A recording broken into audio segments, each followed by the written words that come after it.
Hey everybody, welcome to the Outer Regions podcast for episode 41. Tate and I are just vibing. We're just hanging out. Vibing out today with the boys. We have two things to talk about, but other than that, it's been a slow week.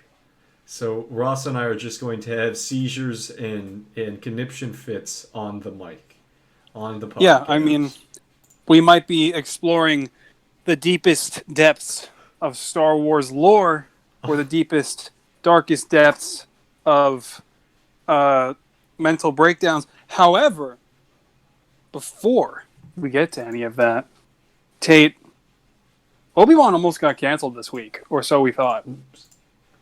Yep. So, you good? What happened? I clicked the screen capture instead of the Obi-Wan image on accident. Uh-huh. So, it's just a little tiny error. Just vibing, man. Yep. Obi-Wan supposedly, allegedly got canceled. And I feel like there's not enough supposedlys and allegedlys on Twitter.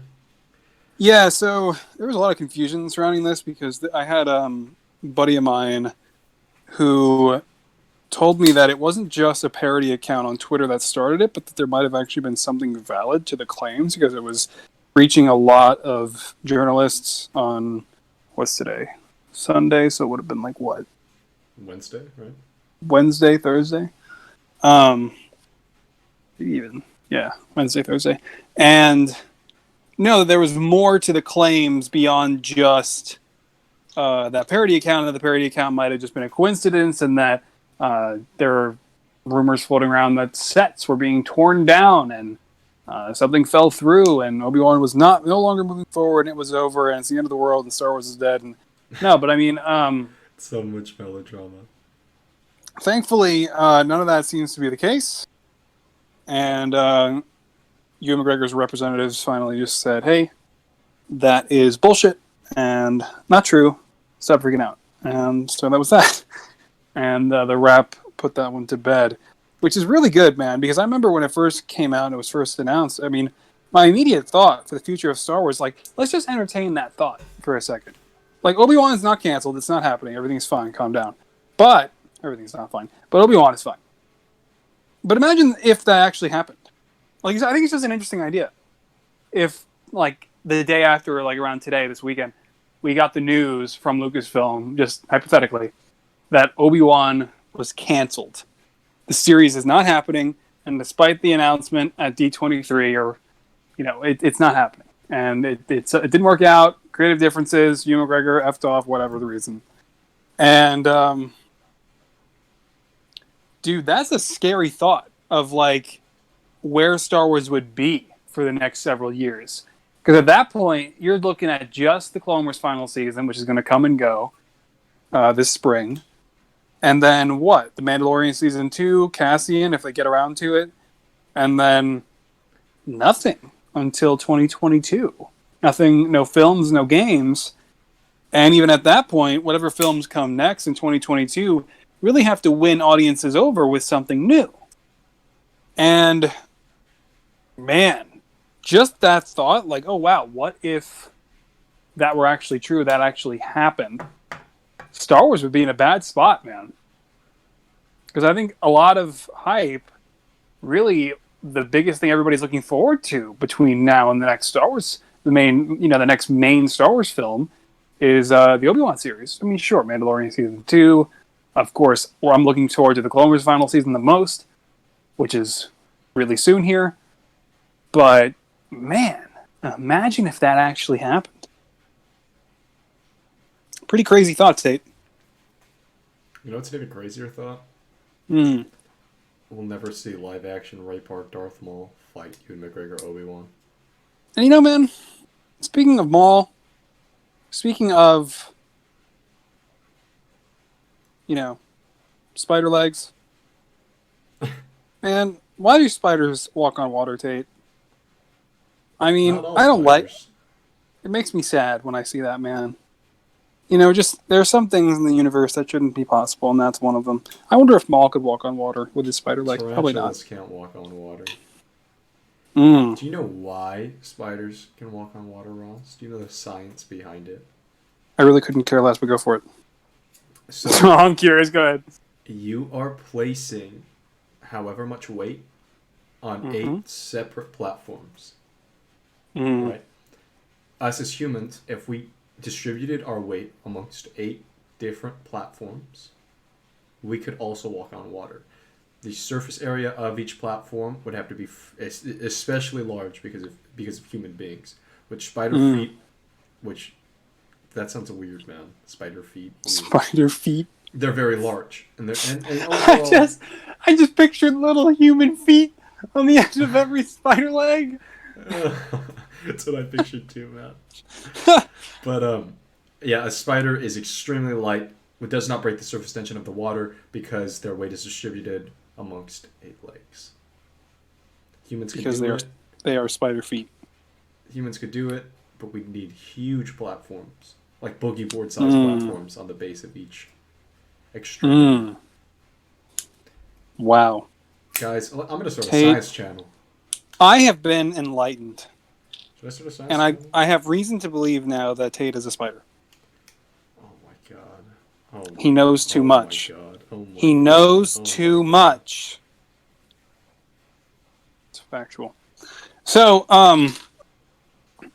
yeah, man, but I mean, like we've talked about on the show many times before, I mean, because they totally blew it with Maul, I mean, the most interesting event that takes place in Obi-Wan's exile has pretty much already been covered and ruined. So now what you're left with, and what I personally would look forward to seeing the most of from an Obi-Wan series, and we talked about this a little bit before, but just 2 very specific things. Obviously, well, 3 things.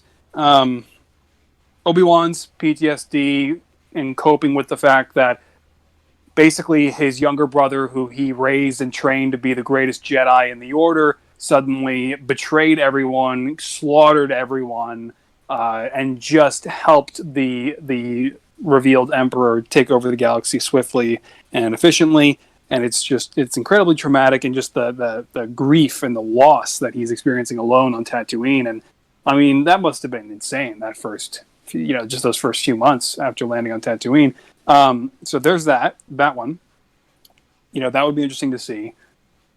2, I would like to see the moment where he realizes Anakin is still alive. And then 3, I would like to see something like I've talked to you, Tait, like akin to Yoda's experience with the Force priestesses and that deep... Can we talk about this for a second? Yeah, man. Go for it. It has been established that to exist past death, a Force user must go through trials given by the priestesses. Right? Yeah. Or at least trials given by someone who has experienced it. Right? And that's the assumption we can make with Vader. Also, he's the freaking chosen one. So yeah, I think Anakin had a free pass, honestly. That gives him a free pass. Qui-Gon, Yoda, Obi-Wan, and Luke in the comics. It's essentially a worthiness test. It's a worthiness test. So it's really frustrating that we have all those disembodied voices at the end of Rise, but we're not going to talk about that right now. But it's been established that it takes a lot of work. And to see live action Force fantasy wizardry, that'd be incredible. Will they do that though? I think they've kind of retconned it with Rise, so I don't know if we'll get that. They're gonna do just Obi-Wan fighting scoundrels is what they're gonna do, and it's gonna be hopefully it's underwhelming. Gonna be written and directed well, but it's gonna be underwhelming nonetheless. Yeah, man. So I mean, I'm not really that excited for it. Sure, I'm excited just to see Ewan McGregor back as Obi-Wan. I'm not going to be there, but I mean, as far as the story goes, I'm not expecting anything, and that's fine. I mean, that's what Disney. We talked about this many times. That's what Disney Plus is meant for. The smaller scale stories, and that's what The Mandalorian is. Yeah, right. The most important character in the Star Wars mythos, arguably. Yeah. I mean, the teacher of the Chosen One and the Chosen One's son. Yeah, I mean, and Obi-Wan was very directly tied into all those large-scale events. I mean, he was right in the middle of it with, he was major. If Anakin were not so reveled by Palpatine, right? Obi-Wan would have been the hero of the Republic. I mean, look at how much he did. He did far more than Anakin did, far more than Yoda did. Obi-Wan was the most badass Jedi when you look at his accomplishments. I mean, he aids in saving Mandalore. Before the events, we even get to see him. He fights off Death Watch at every turn. He fights off Darth Maul at every turn. Fights off Grievous, the leader of the CIS. I mean, dude. No, but yeah, I mean, I don't know if I'd go as far as to say he accomplished more than Anakin. I'd say they're kind of on the same level. Anakin wasn't as directly involved in a conflict like Mandalore, though. So I mean, I get what you're saying there. Yeah. Anakin did the most as Vader, and that's what I'm saying. Oh, dude, 100%. I mean, the Clone Wars. I mean, everybody, you have to remember the Clone Wars 3 years. Right. I mean, yeah, it was a hard fought 3 years where they were at it every day, basically. But yeah, no, I mean, he was Vader just as long as he was Anakin. I mean, it's 2 halves of his life. Yeah. But a lot more as Vader as well. Yeah, going the other way. Oh yeah. But yeah, man. So no, I'm glad Obi-Wan's not canceled. I'm still looking forward to it. I'm not expecting anything from it, but I'm looking forward to it. And Star Wars sucks. Obi-Wan sucks. Anakin sucks. Chosen. Oh sucks. God. I like The Last Jedi because I hate. You know what I love? I love child slavery, and they didn't free the child slaves, so I loved that. I loved that because I hate. Wasn't it great? I absolutely hate human ethics, and I think that we should enslave every child under the age of 12. I love taking domesticated animals and just freeing them and letting them go out in the wild. Like when you go to a breeder's house and then you just take all their little puppies and let them go outside. It's hilarious. But not slave kids. But not the slave kids. No, let's leave that. Hey, Broom Boys. So I was talking to Corey last night. Dude, will we ever find out what happened to Broom Boys? Check this out. It's 60. It's 60 ABY. Ray has her own Jedi Order that she started. Right? Broom Boy's there, and then one of his Jedi, Padawan friends or knight friends says, "I became a Jedi because Master Ray Skywalker saved my people from demise when the First Order raided our homes. Broom Boy, why did you become a Jedi Knight?" Well, you see, Rose Tico and the Finn rescued some horsies from slavery. Well, weren't you a child slave, Broom Boy? Why did they save you from slavery too? Sith eyes aglow. Well, I've never really thought of it that way. And then he goes on a Sith rampage. Dude, and they created the next Anakin without realizing it. Whoops. Oops. The next Kylo Ren. He just destroys everything. Yeah, dude. Oh my God. Stupid movie, man. Mm-hmm.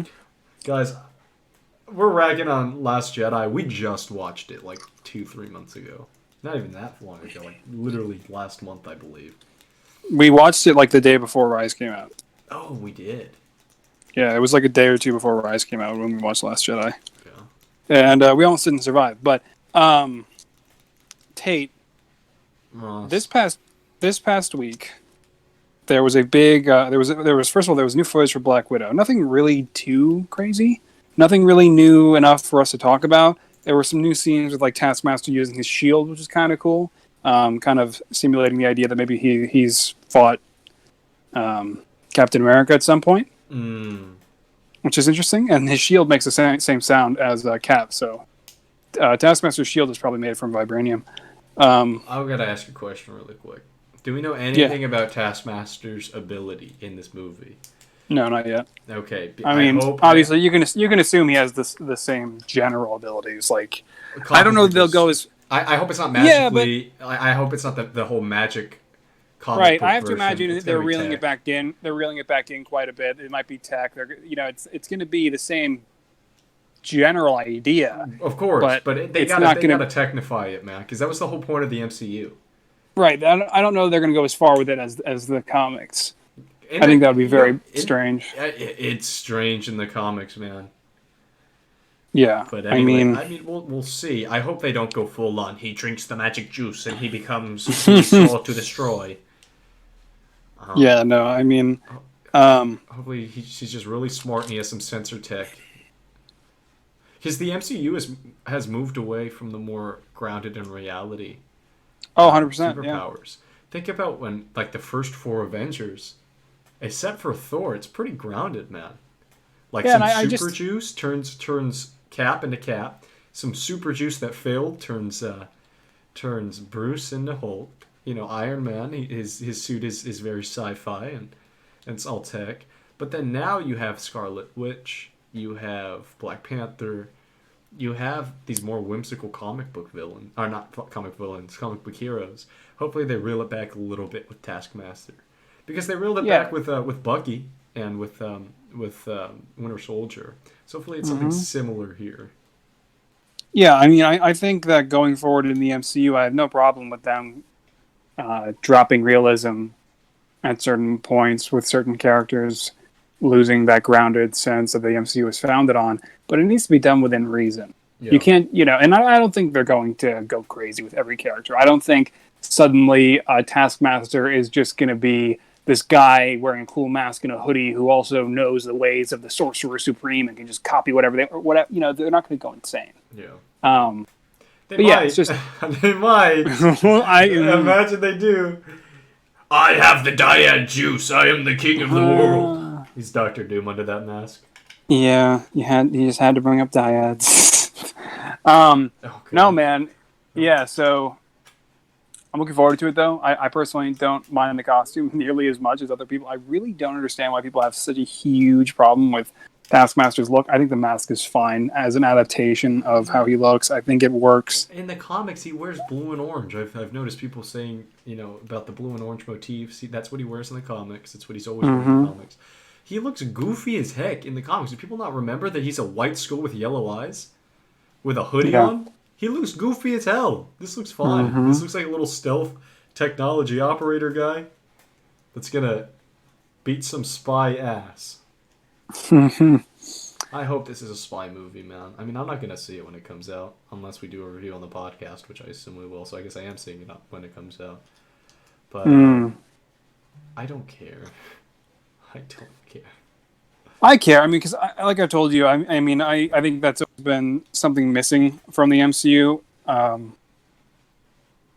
That extra screen time with Natasha, getting to know her by herself more, not attached to the Avengers or sharing screen time with them. Just understanding her life, her story, where she came from, instead of just hearing mentions about it while she's with the Avengers or Loki or, talking to Ultron or whatever, but actually just being there, having her back in her element from where she started out. I think that's really exciting because, I mean, I think it's long overdue, this Black Widow film. I mean, to the point where they're literally doing it now after the character has died. So I think this is definitely going to scratch that itch of just not having enough screen time or enough of her backstory. And then after this, it'll feel right to send Scarlett Johansson off from the MCU, and it'll feel right rather than just how abrupt her death kind of felt in Endgame. Because that was one thing that I definitely really thought about at the end of Endgame. I was like, wow, I mean, obviously I had known the Black Widow movie was coming, but, she dies, and if you don't have the Black Widow movie, man, a lot was left on the table for her character. I mean, I would say she has more. There's more unexplored territory with Black Widow's character than any other main MCU character I can think of. I mean, maybe like Nick Fury, who's intentionally mysterious, and I think Black Widow is the same too. She's intentionally mysterious too. Yeah, but you can contextualize her story and give us something right, interesting. And that's what I'm saying. So I think that added context, I was like, wow, they really left a lot there that could have been explored. Yeah. And so I think that's what the Black Widow movie is going to accomplish, at least in some part. Right. And then it'll feel right. So with this, it feels right to go in and explore her past, but I really felt like Captain Marvel ruined the mystery of Nick Fury a little bit, man. I do not like that dude, film. no, I was working on my custom Hawkeye figure just a day or two ago, and I had Winter Soldier playing because I just had an urge to have it playing in the background on Disney Plus, and then man, every time you get to that scene now, last time I trusted someone, I lost an eye, dude. It's ruined. Like, I thought coming out of Captain Marvel, like I'll just be able to watch that scene and kind of not really think about it. No, it's totally ruined. Every time I watch Winter Soldier now, that moment's totally ruined. And I think about it every time, and it's ruined. I cannot believe what they did in Captain Marvel. Those people should be fired. And like it's they more like than just that, though. I mean, just in general, Captain Marvel detracts from Nick Fury's character, I feel. just for making that choice with Nick Fury, I don't think they should work on a Marvel film ever again. The writers of that film. You know. I know how irrational it sounds. But this is the thing. This is the problem I have with Marvel is that they take serious motifs and make jokes of them, right? They take serious at their own expense. Right, exactly, at their own expense. I just don't get it. No. Neither do I. They just shit on their characters to make jokes that are one-offs. Imagine if Star Wars did that, and to a certain degree, they are doing that. You know what I mean? To a certain degree, they are with the main cast. There are no examples that come to mind instantly like that, but they're definitely. I'm thinking about like Luke throwing the lightsaber in the Last Jedi. I mean, that's a joke at the expense of his character, what he represents to Star Wars fans. Mm-hmm. I have to bring Last Jedi whenever. I hate it. I hate it. But it seeps in, man. It seeps in after Rise. But since we last did a show, I did complete my Force Ghosts edits. And a lot of people, not really a lot of people, but some people were confused as to why I was doing those. And basically, after Rise of Skywalker came out, I, as I mentioned in the last podcast, might have been the one before that, got really invested back into Star Wars Legends, finished off the Plagueis novel again, and just was totally blown away. And so I just kind of, I just started feeling a bit more immersed back in Star Wars Legends and the ancient Sith, and delving back into the Old Republic a bit more, and rediscovering a lot of it. And so then I finally had the urge, like, man, when you really think about how disappointing it was, that you couldn't even get Anakin, Luke, and Leia together for even a brief 10 seconds at the end to show that they were there with her, I think sucked. I think that's a shame. I didn't need a massive Force Ghost battle, or as a lot of Star Wars YouTubers are calling it, a Force Ghost Con. I also don't think a Force Ghost Con would have been right. I don't think having Kanan and Ayla and all of those characters manifest would necessarily make sense, but at least the Skywalkers for the film called Rise of Skywalker. We've been through this. We've talked about it. So just kind of, thinking back, even though it's been almost a month, I really wanted to make the light side edit, the dark side edit, and an edit of both sides going at each other. And because that's something we'll never see on screen. And so now I've kind of felt like, okay, well, I have my minifigures. I have my editing skills. I can do this myself. And that's seemingly, considering no one else is really doing those edits, because it's much more difficult to actually do those edits live action than it is with minifigures. Because with live action, obviously, you don't have any assets to work with. You don't have anything to build off of. Whereas with minifigures, you have the characters and you can just go, you can use those straight up and it's easier. But I wasn't even seeing anyone do the edit with like action figures or anything, So I was like, okay, I guess I'll do it, And it was a lot of work. And you guys, if anybody listening has not seen them, they are up on my Instagram, Twitter, Facebook, and I believe I posted a couple on my YouTube community tab. So at MGF Customs. Yeah, and they're on my Flickr. So MGF Customs if you want to check them out. But yeah, man. So I actually started off with the big Force Ghosts battle. So I kind of worked backwards, right? So I did the big battle. And then I worked back and I did the dark side and the light side, and then I posted one across the span of 3 days. And yeah, they turned out really good. I think it's honestly some of the best editing I've done since like the Infinity War days. And but Ross. Mm-hmm. You forgot Yarael Poof, the most important Jedi in the Order. How could you do this? I forgot Yarael Poof. I forgot Yaddle. I forgot Evan Keel. I forgot Maul and Ventress and Savage Opress, Eve Koth, Boss Leone. I forgot everyone. No, but I mean, seriously, like when I was doing the edits, Asherad Het, dude, I forgot All of them. I mean, just half the Jedi. Cade Darth Skywalker, Darth Darth Jaina Talon. Solo, Darth Talon, Darth Krayt. It's just hilarious because I edited the photos in the context of who I thought would actually appear in such a scene. And so in the dark side edit, for example, I thought it was funny because, I mean, first of all, Sith Force spirits are not even a thing. The dark side users, they cannot manifest like light side users can. George Lucas has made that very... They can cheat death, but they can't manifest from the beyond. And so George Lucas made that very clear. And so the idea isn't even possible to begin with. It's just for fun. That's why it's an edit. That's why it's something I did. It's not in the film, and I don't think it would be right to be in the film either. But just for fun, I did the dark side. And so I had everybody in there, and like you mentioned, Tate, immediately, and this was something I certainly considered, was no modern Sith from beyond, or no ancient Sith from beyond would help a modern Sith, and that includes even the more recent ones, like Plagueis and Tenebris. So, it's just for fun. So I just have them all there. But characters, like, in such a hypothetical battle, I don't think Maul, Ventress, or Savage would be there, because first of all, Savage was never a Sith, not really. Maul was just a tool and never really officially a Sith either. And that's exactly why he, by the end of his life, renounced the Sith, because he fully realized that he was just a tool being used and was never meant to be an actual Sith. And so he realized that Darth Tyrannus and someone else more powerful than him was always in the cars, or Palpatine, and that he was always going to be discarded. So in a hypothetical battle where Sith from beyond would help Palpatine, I certainly don't think Maul would show up, even if he could. I don't think Ventress would show up. She wasn't a Sith or a Jedi or affiliated with either side when she died either.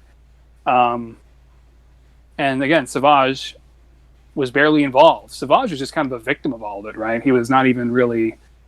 He was never fully a Sith. He was never His brother was fully... slaughtered so he could get slaughtered in like 10 days. That's yeah. Savage's story. I mean, think about it. Yeah. In Legends, he had some continuity, which was very nice. I want to bring this up because it's very interesting. They go on a Sith artifact destruction spree. Savage hated the Sith as much as Maul did. Just to clarify, at least in Legends. Yeah. So anyway, yeah, there's actually a story to the edits. You know, it's in a hypothetical battle, which Sith I think would actually show up. Obviously, I think a lot more ancient Siths from the Old Republic era and, before that would be there.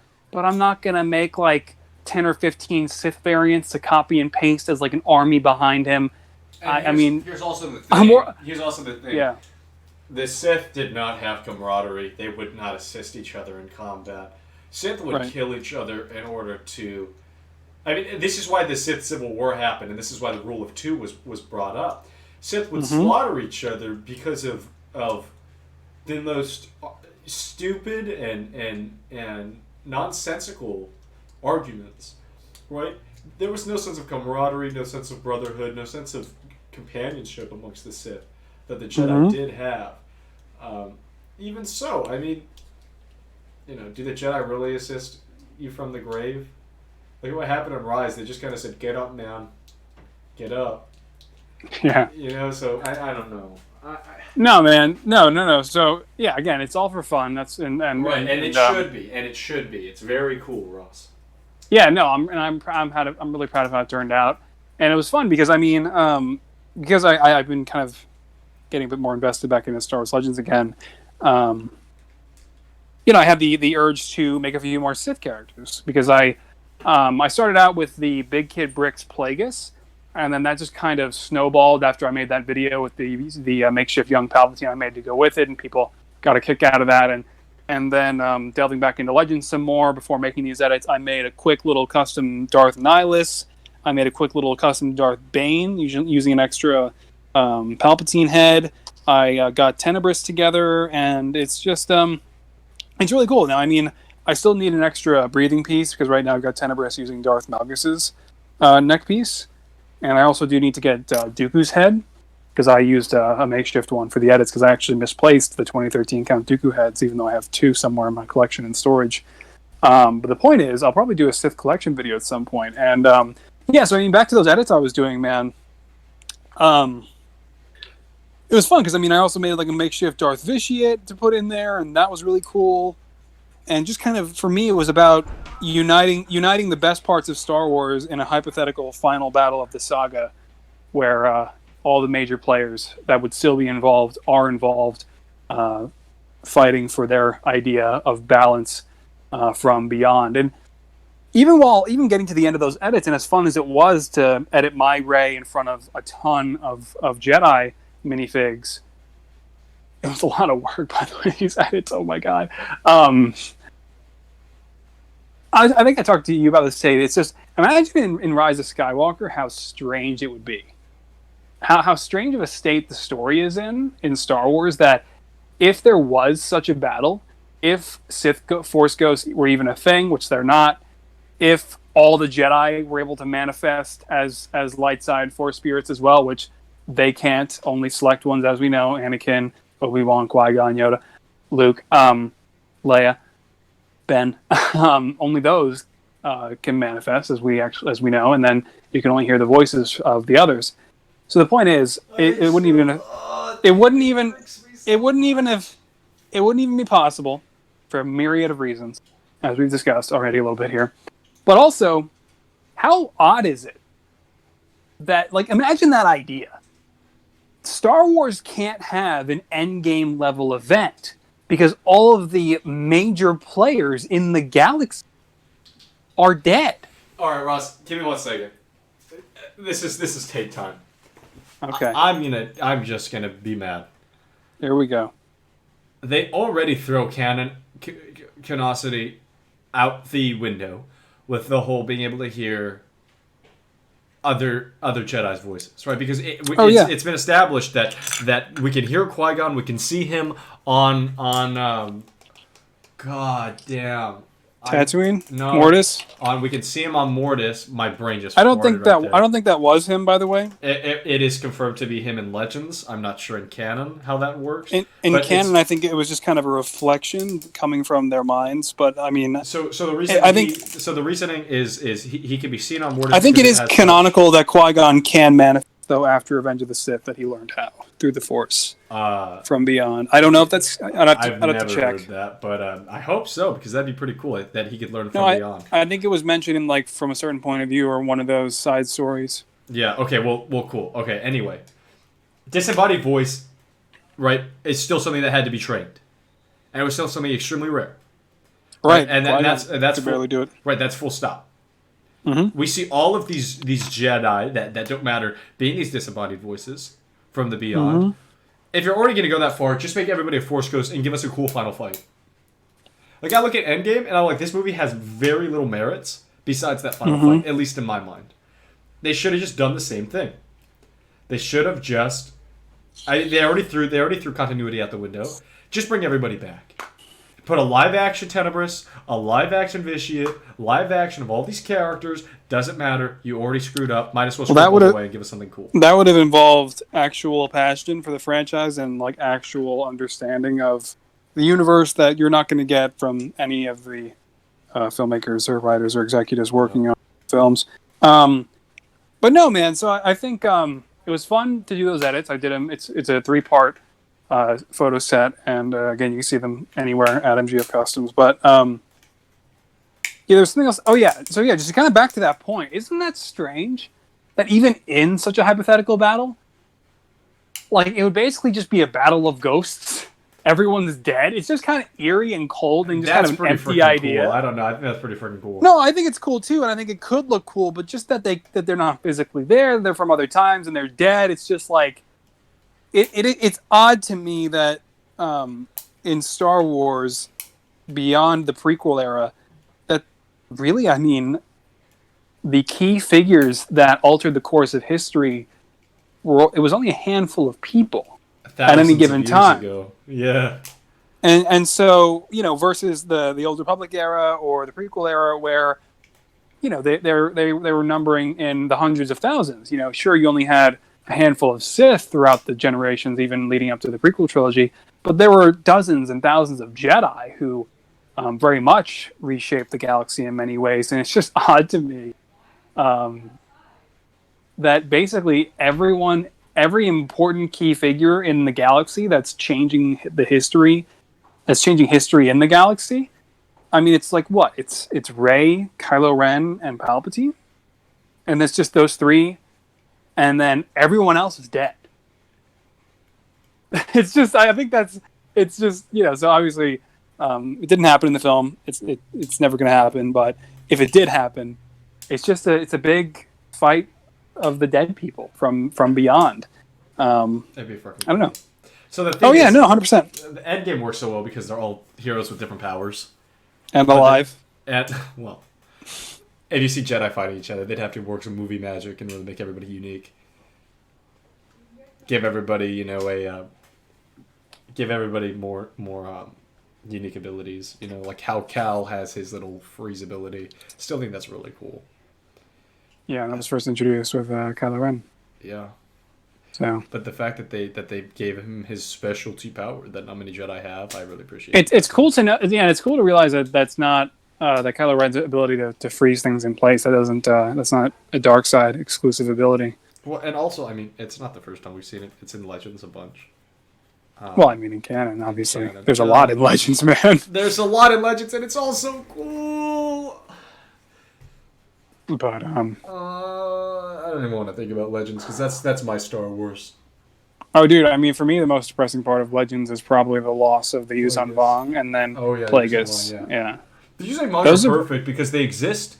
They exist during the end of our characters' lives, and the Yuuzhan Vong War transcends its activity. It becomes a legacy war, kind of like the Clone Wars, except far larger scale. I mean, the Empire, the Empire, Imperial...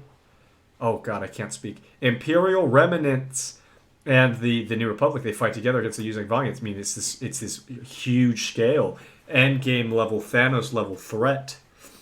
Mm-hmm. And that lasts generations. I mean, lasts until the new Sith and the new Jedi Orders, when, during Cole Skywalker and Cade Skywalker's time on the Star Wars pages, the pages of the Star Wars novels. Yuuzhan Vong were incredible. I mean, what a story, man. These things come from the unknown regions and just start wreaking havoc on the universe. I mean, one Yuuzhan Vong can kill 3 Jedi. Yeah. It's great. Yeah. Yeah, man. So, I think, it was fun to make those edits. I think it's some of my best editing work I've done. And I probably should have opened the podcast with it, but I guess it doesn't matter. It's something I'll have to mention on the main channel. If it's an issue. My iMac is down for the next several weeks.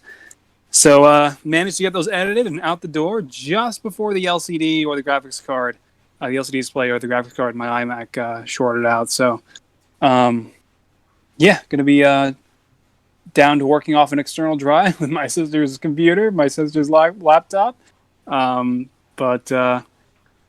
So otherwise, kind of looping back around to Black Widow. Tate, did you have a chance to look closely at that new Black Widow set? I don't really care. Okay. Well, I sent you the link, but I mean, I looked through those images you sent me. Listen, man, I don't really care either, to the point where I wasn't even thinking about what a Lego Black Widow 2020 set was going to look like. I haven't even had the chance to entertain the idea of a Black Widow set coming out. And then so when the pictures were revealed, I was just like, oh yeah, that probably would be a thing. And there it is. Okay, that's coming out March 1st. Duh. And it's Lego really they're treading a very fine line with that set of, it's not good, but it's also not bad. It's just fine. Just a Lego City helicopter. Yeah, it's just a decent black and gray Lego City helicopter. It's got the stud shooters. It's got the rotating blades. It's got the basic stuff. It's got a little ATV thing that comes out the back. But you've also got a motorcycle for Black Widow. And the minifigs, I think, are the real highlight, because you actually have some really good heads in there. So you have the Black Widow head rehashed. You've got a certain head from a certain character. I forget from where. But it's definitely a rehash of another character for the minifigure head of Yelena Belova from Black Widow, and then also Taskmaster I did a video on this on the channel, by the way, a really quick video. He's got a really great printed head, a really great printed torso. And it's just Lego didn't really go out of their way to make him look too colorful. And it's not that Taskmaster is really going to be colorful in the movie anyway, but I think it is important to kind of have some more orange on the minifig. And so in the video, you've got me bringing up the fact that I think there really should have been either a dark blue hood or a gray hood, a light gray hood, maybe orange arms, maybe printed legs that feature a little bit more detail.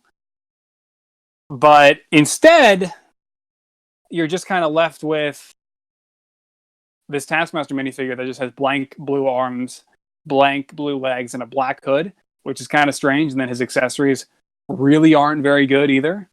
They're literally just like a shark tooth and then a little Shuri wrist blaster with the little 2x2 dish stuck on it. And so it's just kind of strange. It's nothing that a few easy purist fixes, can't fix. But yeah, I mean, it's just, as I mentioned in my video, it's just, it's not good. It's not bad. It's just fine. And I'm looking forward to it. I think it would be a dream to one day get to a point where Lego is able to more freely implement new hairstyles into the brand, because I think that's something that has always been lacking in Lego just as a brand in general. And so in this set, you have the classic Black Widow hairpiece being used, and it's not that it looks bad, it's just obviously not accurate to this film.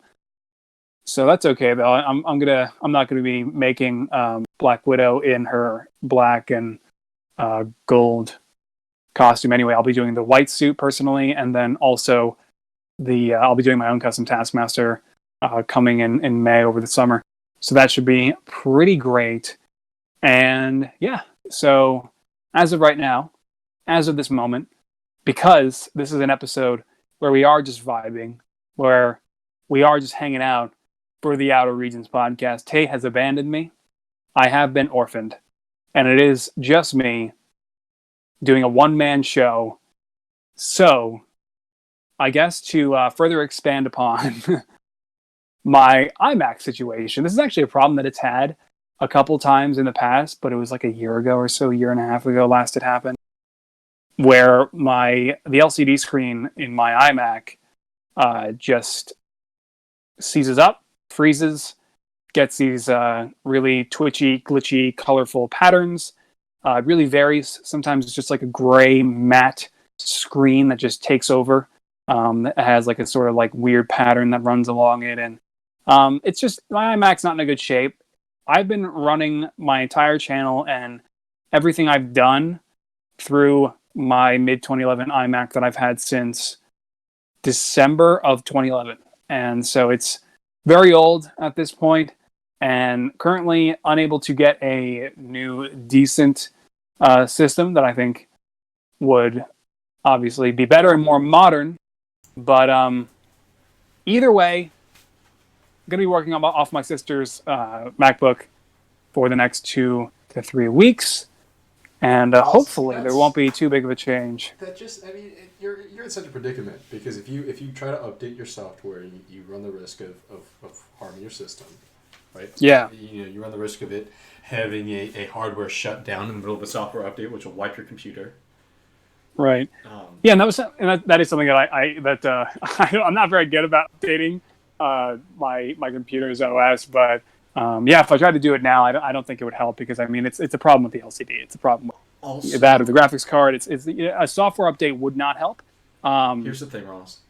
But yeah, dude, computer problem. Your computer's not built for modern software, but it's still available, right? That's a big issue, and you run this risk when you're updating a dated machine with modern software. That software is very demanding. So what Apple does, and they've confirmed to do this because their stock is super high when they say that they do this. It's super scummy. they slowed down old computers with newer operating systems intentionally. So like I had a 2014 MacBook that I had to upgrade in 2018 because I just could not use it anymore for what I needed it for. Running my parents, helping with my parents' business and running, business programs and Final Cut, Photoshop, very demanding programs. Mm-hmm. I updated the newest OS and my computer just started bogging down for no reason. So I had to go through. I had to figure out how to regress software, which is pretty much hacking into my computer, just to get the thing to run. Jeez. Yeah, it was insane. Apple sucks, so don't update. Yeah. So, otherwise, Tate, we're just vibing. We're just hanging out. I'm just dude. cleaning up the studio a little bit because, man, doing those Force Ghost edits, it left quite a mess behind. And I also have a bunch of Infinity War figures on my studio, and I can't really remember why. They're just here. But, yeah, dude, so I'm excited because this week I'm working on Black Widow and Ronin. I'm finishing them up and getting started on that showcase, and that should be pretty great. I'm going to try to get it done by the end of the month for sure. And, yeah. So I think... Really quick, other than that, I want to have a call to action. Oh no, guys, we've been playing a lot of GTA, and GTA is very fun in big groups. So if you play GTA on PlayStation 4, DM me on Instagram because the more people, the merrier. I like to think with GTA, and we've been getting in these big server fights. I just want to see what happens if we have 6 people on our side.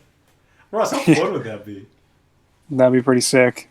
So You'd be the outer region squad. Right now our crew is a 3-man crew, and then I have 2 friends that are trying to join the crew, but they just can never play when we play. But yeah, dude, that'd be awesome. So if you have PlayStation 4 and you play GTA Online, DM me on Instagram, and we'll set something up. Hell yeah, and I'll probably be on there too. Yeah, we'll also be on there, so you have the hot commodity. You might be able to ask them a question. If you're weird, though, we're going to kick you out, because that sucks. Ross is a human being. Ross is a human being, just to remind everyone. As far as I'm aware. As far as I know, I think something might have gotten screwed up along the way, but I think, still just your average Ross. All right, guys. Well, that was my call to action. Another call to action. I'll call to action number 2. Be a good person this week. Be a good person every week. Let's start ending the podcast on positive notes. All right? If you see an old lady, help her cross the street. Unless she's an independent woman who doesn't need anybody's help. Help an old lady out this week. That's my call to action. Help Tate out. Help me help old ladies. All right, this is the Outer Regions Helping Old Ladies initiative. Alrighty. That is it. That is my call to action. I saw an old lady last week. Mm-hmm. She was trying to cross the street. I asked her if she needed help, and she said yes. So I helped her cross the street, and then she just started getting yelled at by her, I think probably her son or something like that. He's like, you shouldn't accept help from strangers and all this crap. It's like, dude, you should have helped your mom cross the street, you dickhead. I mean, it was ridiculous. This old lady, she's probably 85, walking slower than molasses, and her dickhead son crossed the street without her. Oh my God. I mean, some people. Some people. But anyway, man. Help an old lady this week. All right. Help an old lady this week. And, that should do it. Yeah, that's the show. All right. Well, thank you guys so much for watching. We will be live on Wednesday, most likely, with another episode of Cringe Fest. So be there, or just be an idiot, loser. Only idiot losers miss our live streams. Okay. All right. All right. Anyway, alrighty. Thank you guys for watching. Take it easy. Remember, this is the way. Goodbye, boys and girls, and everything in between.